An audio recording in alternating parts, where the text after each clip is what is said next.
Remembering Poughkeepsie for William Gifford. The river, always the same, never the same.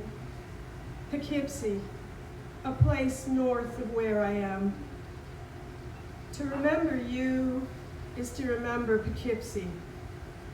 To remember Poughkeepsie is to remember the river. I am downriver now, and you are a memory I carry everywhere, both light and heavy, the way memories are. Light and heavy that day in December, bitterly cold, the river shining, gray. We were the only ones out that day, two tiny figures bundled against the cold, crossing the Hudson on the walkway. Halfway to the other side, you stopped, had to turn back, but I went on. Nothing would stop me.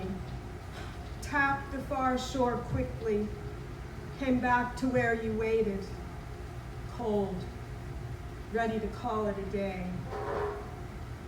There used to be words for what I want to say. You knew me when there were words. Words there for the taking, like stones along the river. There, and there, waiting to be picked up and arranged into a speaking coherence. Now I search and search for the right ones, choosing one, then another, turning them over in my hands, because words are all I have, but words are not enough. Light and heavy, you, a memory now. But to exist in memory is to exist somewhere. To exist somewhere is to be carried. As a father carries a daughter who from the first day grows heavier and heavier, you carried me through years. You were there in the background, watching as I went off and made my way. Now, as a daughter carries a father, I carry you. You are light in my arms and growing lighter. Substantial, insubstantial. You are carried and remembered. You waited to cross the river. I wasn't there. It was summer, August. You crossed alone. But it wasn't the same river. It never is. A day will come, a day when days will fall away. The heaviness, the pain and loss, you and I, on the same side of the river, but not this side, not bitterly cold, no. Always the same, never the same. We will meet on the other side.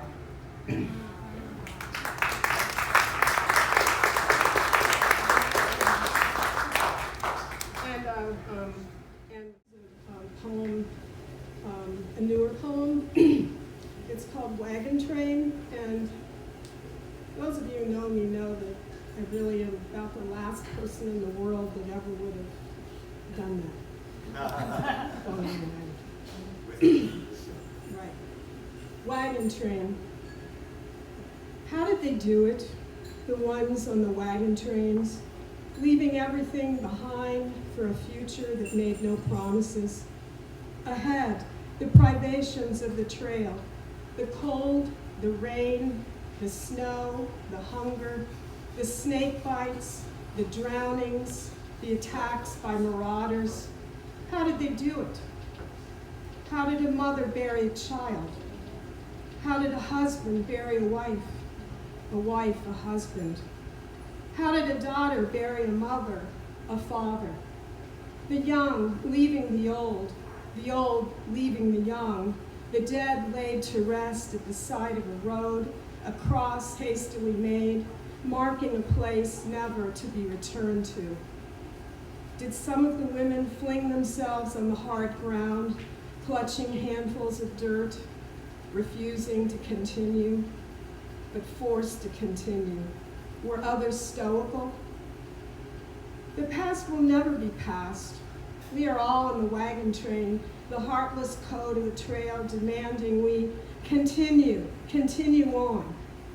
Forward, forever, forward, always forward.